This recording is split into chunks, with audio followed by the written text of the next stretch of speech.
Hello everybody, this is Bradley from Race Beacon, and today we have some news in the sense that the ongoing war over extra funding for F1 sprint races that's going on between the teams could actually mean that the 6 sprint races that are scheduled to take place this year don't end up happening at all. So recently there has been a debate among team principals about whether or not there should be a $5 million budget cap increase for the F1 sprint races. And now a lot of teams, especially Zak Brown, which is where most of these quotes come from, are very adamant that this should not happen. Formula 1 bosses have shown the team's data that prove that the sprint events both increase the audience figures and sponsorship income over the season. So naturally, the higher earners are wanting to use the debate, well hang on, if we have more race running, we should have an increase in funds and therefore an increase on the budget cap. Now this may seem completely fair, but you have to bear in mind that most teams are not operating right at the limit of the budget cap. So let's say there is a $5 million increase, that's going to help the likes of Mercedes, Ferrari, Red Bull, and there you go. So ultimately the likes of Zak Brown at McLaren, who themselves are not having a great time financially at the moment. They're not in major trouble, but there were signs through the pandemic that something could potentially happen, and especially with rumours of a takeover in the next couple of years. Zak Brown has accused big team bosses of trying to take advantage of the increased sprint races this season by pushing for the larger than necessary increase in the budget cap, which is currently set for $140 million for the 2022 season. A couple of teams, and one team in particular, Brown says, wanted a $5 million budget cap increase, which was just ridiculous. That is very hard words. Zak Brown recently has come out with a lot of very strong quotes, especially talking about Formula 1 management, the role of B teams in votes, and also the Abu Dhabi Grand Prix.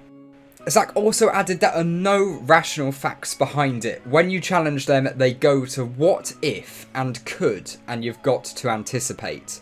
You sit there and go, this is just nonsense.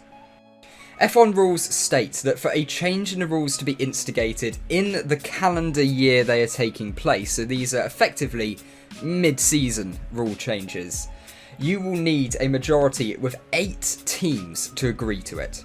So teams can effectively hold Formula 1 to ransom if they can get others to agree.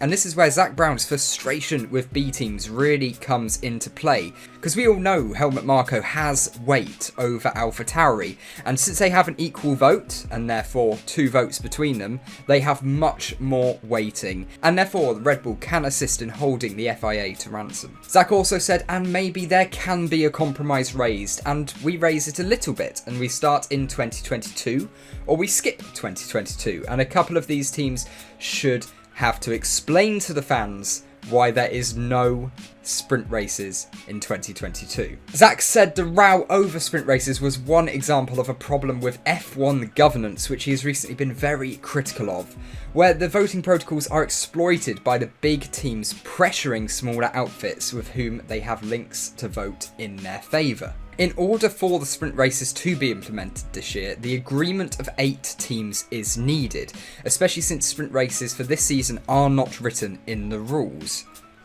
So without the support of 8 teams or more, F1 Sprint simply will not happen, and it is currently scheduled to take place during 6 events this year. The first of which being round 1 in Bahrain, which would see the first championship points of the season given out on that Saturday evening.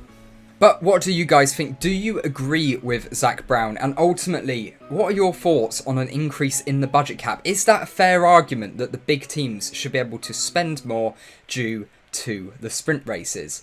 Or is it something that the teams are simply going to have to suck up in the interest of fair competition? I'd also like to announce that we are going to be restarting the Race Beacon midweek show live on Wednesday, the 26th of January this year, as we build up to the new season. We are going to be bringing the car launches live and also any breaking news in the world of Formula 1, along with as much coverage as we can reasonably get from the first pre-season tests in Barcelona and full coverage of Bahrain. So make sure you do not miss out on what's to come. We have some new intros, we have some new music, and also a lovely new graphics package for the stream as well. So make sure you don't miss out. Like I say, subscribe, like, let me know in the comments what you think, and have a good day.